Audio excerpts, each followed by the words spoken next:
Welcome to Durga wonders channel. Next question చూడండి. ఒక ఫ్లాట్ని 4,50,000 కొని దాని మరమ్మతులకు రంగు వేయుటకు 10,000 ఖర్చు చేశాను. దాన్ని తర్వాత 4,25,000కి అమ్మెను. అయినా ఆయనకు వచ్చిన నష్ట శాతం ఎంత? ఒక ఫ్లాట్ని 4,50,000 కొని దాని మరమ్మతులు అంటే రిపేర్స్ ఉంటే ఆ రిపేర్లు రంగు వేయడానికి 10,000 ఖర్చు చేశాడంట. తర్వాత దాన్ని ఆ ఫ్లాట్ని 4,25,000కి అమ్మాడంట. అయితే ఇప్పుడు కొన్న వేల కంటే అమ్మిన వేల తక్కువ కాబట్టి ఏమొచ్చినట్టు? నష్టం వచ్చినట్టు. ఇప్పుడు మనకి ఏం కనుక్కోమన్నాడు? నష్ట శాతం కట్టమన్నాడు. ఆల్రెడీ మనం బిఫోర్ సమ్స్లో లేదా ఫార్ములాస్ చెప్పుకున్నాం. నష్ట శాతము, నష్టము బై ఏదైనా సరే లాభమైనా నష్టమైనా సరే దేని మీద బేస్ చేసి చెప్తారని కొన్న వేల మీద కదా. నష్టము బై కొన్న వేల ఇంటూ 100 ఫార్ములా. మనకు ఆల్రెడీ నష్ట శాతము కనిపించగానే అక్కడ గుర్తుకొచ్చేసిన ఫార్ములా ఏంటి? నష్టము బై కొన్న వేల ఇంటూ 100. ఫ్లాటు 4,50,000 కొన్నాడు. దానికి రంగులు వేయడానికి మరమ్మతులు చేయడానికి 10,000 అయ్యింది అనుకుందాం. అంటే ఇప్పుడు మొత్తం మనం టోటల్గా ఫ్లాట్ కొనడానికి ఎంత అయినట్టు? 4,50,000 ప్లస్ 10,000 కలపాలి ముందు. అప్పుడు వాడు అమ్మిన దాంట్లోంచి సబ్ట్రాక్షన్ చేయాలి. ఇప్పుడు మనకి నష్ట శాతం లాభ శాతం మీద కంపల్సరీగా ఒక బిట్ కంపల్సరీగా ఎడ్జిటి వాళ్ళకైనా స్కూల్ అసిస్టెంట్ వాళ్ళకైనా కంపల్సరీగా ఒక బిట్ ఉంటుంది. మనకి లాభము నష్ట శాతాలు, నెక్స్ట్ రుసుము, వ్యాట్, రుసుము శాతాలు, డిస్కౌంట్ ఇవి లేకుండా మాత్రం డిఎస్సి పేపర్ ఉండదు. కంపల్సరీగా మీరు ఆల్రెడీ పాత పేపర్లు అంటూ ఒకసారి చెక్ చేసుకోండి. కంపల్సరీగా నష్ట శాతము, లాభ శాతము, రుసుము శాతము, డిస్కౌంట్, రుసుము, ప్రకటన వేల, కొన్న వేల, అమ్మిన వేల వీటి మీద కంపల్సరీగా ఒక క్వశ్చన్ ఉంటుంది. నెక్స్ట్ ఆన్సర్ చూద్దాం. ఫస్ట్ ఫ్లాట్ కొన్న వేల ఎంత ఇచ్చాడు మనకి? 4,50,000. ఫ్లాట్ వాడు కొన్నాడు అంతే. మనం రిపేర్లు చేయడానికి రంగు వేయడానికి ఎంత అయింది? 10,000 అయింది. అంటే ఇప్పుడు మొత్తం ఫ్లాట్ వాడు కొనడానికి రిపేర్లకి ఎంత అయింది చూడండి. ప్లస్ చేస్తే 4,50,000 ప్లస్ 10,000 ఎంత? 4,60,000. ఫ్లాట్ వేల మొత్తం ఎంత అయింది? వాడు కొనడానికి రిపేర్లు కలిపి 4,60,000 అయింది. ఫ్లాట్ అమ్మిన వేల ఎంతకు అమ్మాడు? 4,25,000కి అమ్మాడు. అంటే ఎక్కువకి అమ్మాడు తక్కువకి అమ్మాడా? తక్కువకే అమ్మాడు. ఎంతకు అమ్మాడు? ఎక్కువగా అమ్మలేదు, వాడు తక్కువకే అమ్మాడు. కొన్నదానికంటే తక్కువగా అమ్మాడు. అప్పుడు వాడికి నష్టం వస్తుందా లాభం వస్తుందా? మనకు అందులోనే అర్థమైపోతుంది. నష్టమా లాభమా? నష్టమే. అంటే కంపల్సరీగా వాడు కొన్నదానికి అమ్మిన దానికి చాలా తేడా ఉంది. కాబట్టి ఏమొచ్చినట్టు? వాడికి నష్టం వచ్చినట్టు. అప్పుడు ఏం చేయాలి? మనకి నష్టం ఈజ్ ఈక్వల్ టు ఫార్ములా కొన్న వేల మైనస్ అమ్మిన వేల. మనకు ఆల్రెడీ ఫార్ములా చెప్పుకున్నాం కదా ఫస్ట్ ఈ టాపిక్ స్టార్టింగ్లోనే. నష్టం ఈజ్ ఈక్వల్ టు కొన్న వేల మైనస్ అమ్మిన వేల. ఫ్లాట్ అమ్మిన వేల ఎంత? మొత్తం 4,25,000. ఎంత అయిందంటే 4,25,000. అయితే నష్టం ఈజ్ ఈక్వల్ టు కొన్న వేల మైనస్ అమ్మిన వేల 4,25,000. ఇప్పుడు మనకి నష్టం ఫార్ములా ఏంటి? నష్టం ఈజ్ ఈక్వల్ టు కొన్న వేల మైనస్ అమ్మిన వేల. నష్టం ఈజ్ ఈక్వల్ టు కొన్న వేల మైనస్ అమ్మిన వేల. అప్పుడు ఎంత వచ్చినట్టు? 4,00,000. ఫస్ట్ ఫ్లాట్ కొన్న వేల చూడండి 4,50,000. 4,50,000. రంగు వేయటానికి ఎంత ఖర్చు అయిందంట? 10,000 అయిందంట. ఫ్లాట్ కొన్న వేల 4,50,000. రంగు వేయటానికి ఖర్చు ఎంత అయినట్టు? 10,000. రంగు వేయటానికి 10,000 అయిందంట. రంగు వేయుటకు అయిన ఖర్చు 10,000. మొత్తం ఎడిషన్ చేయండి. ఎడిషన్ చేస్తే ఎంత అయినట్టు? 4,60,000 అయినట్టు. ఎంత అయినట్టు? 4,60,000. రంగు వేయడానికి ఖర్చు 4,60,000. ఫ్లాట్ మొత్తం ఫ్లాట్ కొనడానికి ఎంత అయింది? 0,0,0,0,0,0,0. 5 + 1 6. 4 కింద ఏమీ లేదు కాబట్టి మనం యాజిటీస్గా 4 వేసేసుకుంటాం. ఎంత అయినట్టు? 4,60,000. ఫ్లాట్ మొత్తం కొనడానికి వాడు మరమ్మతులు చేయడానికి ఎంత అయినట్టు? ప్లస్ చేయాలి కంపల్సరీగా. 4,50,000 ప్లస్ 10,000 ఈజ్ ఈక్వల్ 4,60,000. ఫ్లాట్ వేల ఈజ్ ఈక్వల్ టు 4,60,000. ఫ్లాట్ అమ్మిన వేల. ఫ్లాట్ కొనడానికి మొత్తం ఎంత? ఫ్లాట్ ఖరీదు ఎంత అయిందంట? 4,60,000 అయింది. ఫ్లాట్ ఖరీదు ఎంత అయింది? 4,60,000 అయింది. మొత్తం ఎంత అయింది? 4,60,000. అయితే ఫ్లాట్ అమ్మిన వేల ఎంత? ఫ్లాట్ అమ్మిన వేల ఎంత? 4,25,000కి అమ్మాడు. ఎంతకు అమ్మాడు? 4,25,000కి అమ్మాడు. ఫ్లాట్ని ఎంతకు అమ్మాడు? 4,25,000కి అమ్మాడు. అయితే వాడికి వచ్చింది లాభమా నష్టమా? నష్టమే వచ్చింది. ఎందుకు చెప్పండి? కొన్న వేల దానికంటే అమ్మిన వేల తక్కువగా అమ్మాడు. కొనడానికి 10 రూపాయలు అయితే అమ్మడాన్ని 5 రూపాయలకి అమ్మాడు. ఎంత అయినట్టు? మనం సింగిల్ డిజిట్లో చెప్పుకోవాలంటే అప్పుడు వాడికి వచ్చింది ఏంటి? నష్టమా లాభమా? నష్టం. కాబట్టి ఏంటి? నష్టం ఈజ్వల్ మనకు ఫార్ములా ఏంటి? నష్టం ఈజ్వల్ మనకు ఫార్ములా ఏంటి? నష్టం ఈజ్వల్ టు కొన్న వెల మైనస్ అమ్మిన వెల. నష్టం ఈజ్వల్ టు కొన్న వెల మైనస్ అమ్మిన వెల. మనకి ఇది నష్టము అని అనిపించగానే మనకి కళ్ళ ముందు ఈ ఫార్ములా వచ్చేయాలి. నష్టం ఈజ్వల్ టు కొన్న వెల మైనస్ అమ్మిన వెల. కొన్న వెల మొత్తం ఎంత అయింది? 4,60,000 అయింది. ఎంత అయింది? 4,60,000. 4,60,000 మైనస్ అమ్మిన వెల ఎంత? 4,60,000 మైనస్ ఎంత? 4,25,000. సబ్ట్రాక్షన్ చేయండి. సబ్ట్రాక్షన్ చేస్తే ఎంత వస్తుంది? 35,000 వస్తుంది. సబ్ట్రాక్షన్ చేస్తే ఎంత వస్తుంది? 35,000. అది కూడా ఎలా వస్తుంది చూడండి. జీరోలోంచి జీరో తీసేస్తే జీరో, జీరోలోంచి జీరో తీసేస్తే జీరో. ఇక్కడ జీరోలోంచి 5 తీయలేం కాబట్టి ఏం చేయాలి? జీరోలోంచి జీరో తీసేస్తే జీరో, జీరోలోంచి జీరో తీసేస్తే జీరో, జీరోలోంచి జీరో తీసేస్తే జీరో. తర్వాత జీరోలోంచి 5 తీయలేం కాబట్టి పక్క నుంచి ఏం చేయాలి? అప్పు తెచ్చుకోవాలి.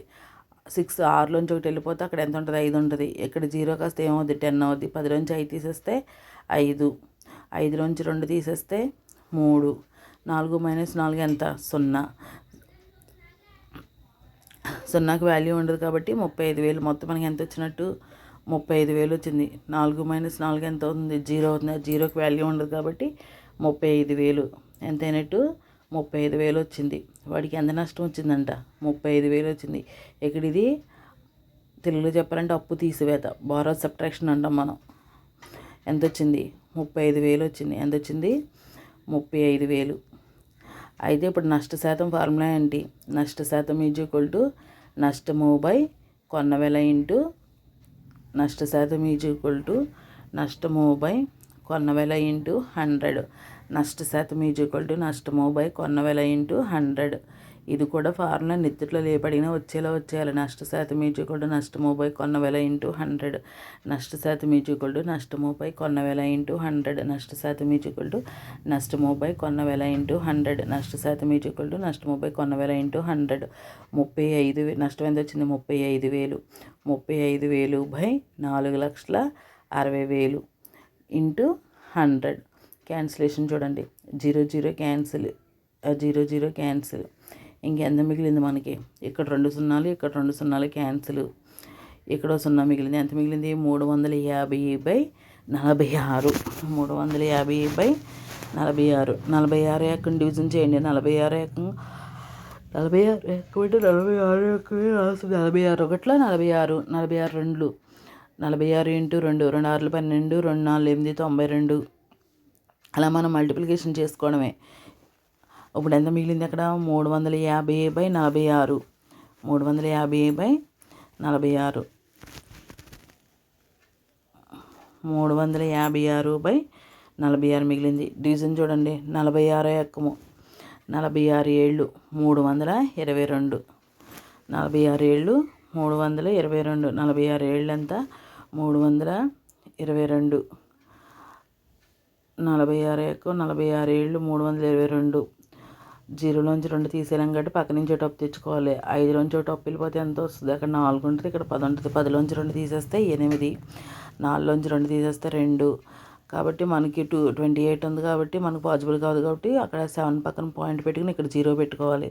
46 ఆర్లు 216. 46 ఆర్లు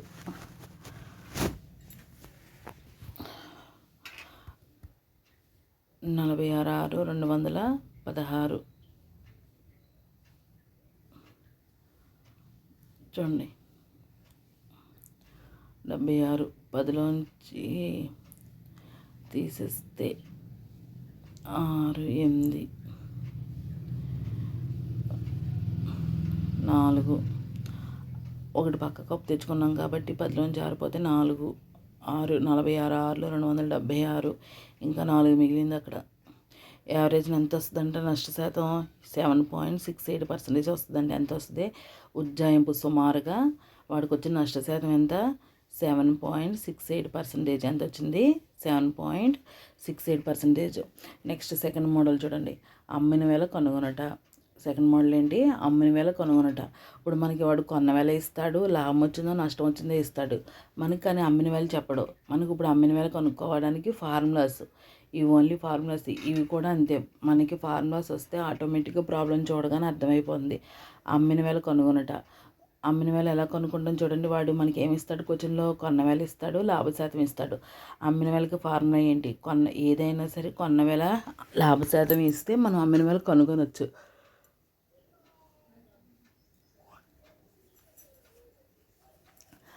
అమ్మిన వేళ ఎంత, కొన్న వేళ టేబుల్ వేసుకోండి. కొన్న వేళ లాభశాతము, అమ్మిన వేళ. కొన్న వేళ లాభశాతము, అమ్మిన వేళ. ఫర్ ఎగ్జాంపుల్ కొన్న వేళ ఎక్స్ అనుకుందాం, ఎంతో ఒక 20 30 చెప్పాడు, లాభశాతం 10% చెప్పాడు. లాభం అంటే మనం 100కి యాడ్ చేయాలి. లాభం అంటే ఏంటి, లాభశాతం అన్నాడు కాబట్టి ఏం చేయాలి, 100కి యాడ్ చేయాలి. ఏదైనా సరే 100 కలపాలి అమ్మిన వేళ కావాలన్నప్పుడు. కొన్న వేళ ఇంటూ, ఫర్ ఎగ్జాంపుల్ కొన్న వేళ ఇంటూ 110/100. ఇక్కడ మనం కొన్న వేళ ఏమి ఇచ్చాడు, ఎక్స్ ఇచ్చాడు కాబట్టి ఏం వేసుకుంటాం, ఇక్కడ మనం ఎక్స్ వేసుకుంటాం. X into 110. లాభశాతం అన్నాడు కాబట్టి 100కి ఏం చేయాలి, ఎడిషన్ చేయాలి. 100కి ఏం చేయాలి, ఎడిషన్ చేయాలి. 110/100. X into 110/100. X into 110/100. X అంటే ఏంటి, అక్కడ కొన్న వేళ. మనకు అక్కడ ఏ నెంబర్ ఇస్తే కొన్న వేళ దాన్ని వేసుకుంటాం. ఫర్ ఎగ్జాంపుల్ చూడండి, నెక్స్ట్ సేమ్ అంతే కానీ మనకు ఇంకో నెంబర్ చేంజ్. ఫర్ ఎగ్జాంపుల్ ఇంకొక వై ఇచ్చాడు, లాభశాతం ఇచ్చాడు 20% ఇచ్చాడు. అంటే ఇప్పుడు ఇందాక 10 ఇచ్చాడు, ఇప్పుడు 20% ఇచ్చాడు. అంటే 100కి 20 కలిపితే ఎంత అవుతుంది, 120 అవుతుంది. Y into 120/100. Y into 120/100. Next model చూడండి, జెడ్ అంటే అది కూడా నెంబర్ పెంచవచ్చు తగ్గించవచ్చు. ఇప్పుడు జెడ్ అనుకుందాం. ఫర్ ఎగ్జాంపుల్ ఇక్కడ ఎంత ఇచ్చాడు, 25% ఇచ్చాడు. ఎంత ఇచ్చాడు, 25%. అంటే ఇప్పుడు ఏం వేసుకోవాలి, కొన్న వేళ ఇంటూ 100కి ఏం చేయాలి, 25 యాడ్ చేయాలి. 125/100. మీరు 3XYZ ఎందుకు అనుకున్నారు మేడం అంటే, మీకు ఏం కాదు, అక్కడ నెంబర్స్ చేంజెస్ కోసం. ఫస్ట్ 10% తీసుకున్నాం, తర్వాత 20% తీసుకున్నాం, తర్వాత 25% తీసుకున్నాం. అలా కాకుండా కొన్న వేళ ఇచ్చి నష్టశాతం ఇచ్చి అమ్మిన వేళ కనుగొనమంటే, కొన్న వేళ ఇచ్చాడు, నష్టశాతం ఇచ్చాడు. ఇందాక ఏం ఇచ్చాడు, లాభశాతం ఇచ్చాడు. లాభం అంటే ఏం చేసాం మనం, 100కి కలిపాము. గుర్తుపెట్టుకోండి, లాభశాతం అంటే ఏం చేసాం మనం, 100కి ఎంత ఇచ్చాడో అంత కలిపాం. ఫర్ ఎగ్జాంపుల్ ఇక్కడ కొన్న వేళ ఎక్స్ ఇచ్చాడు, నష్టశాతం ఎంత ఇచ్చాడు, 10 ఇచ్చాడు. నష్టం అంటే తగ్గింది. నష్టం అంటే ఏం జరిగింది, అడిగి తగ్గిపోయింది వచ్చే ఆదాయం. కాబట్టి అప్పుడు ఏం చేయాలి, 100లోంచి మనకి ఎంతైతే నష్టశాతం ఇచ్చాడో అంతా తీసేయాలి. ఇప్పుడు ఫర్ ఎగ్జాంపుల్ కొన్న వేళ ఎక్స్ ఇంటూ ఇక 10% అన్నాడు కాబట్టి ఎంత చేయండి, 100లోంచి 10 తీసేస్తే 90/100. ఇప్పుడు చూడండి, ఇప్పుడు ఫర్ ఎగ్జాంపుల్ వై ఇచ్చాడు, ఇక్కడ ఎంత ఇచ్చాడు, 25%. 25 అంటే 100లోంచి ఎంత తీసేయాలి, 25 తీసేస్తే ఎంత వస్తుంది, 75/100. Y into 75/100. ఇక్కడ ఎక్స్లు వైలు కాదు ప్రాబ్లము, మనకు అక్కడ కొన్న వేళ, అక్కడ ఏ నెంబర్ ఇస్తే ఆ నెంబర్ వేసుకుంటాము. నష్టశాతం అనగానే ఏం చేయాలి, 100లోంచి తీసేయాలి. నష్టశాతం అనగానే ఏం చేయాలి, 100లోంచి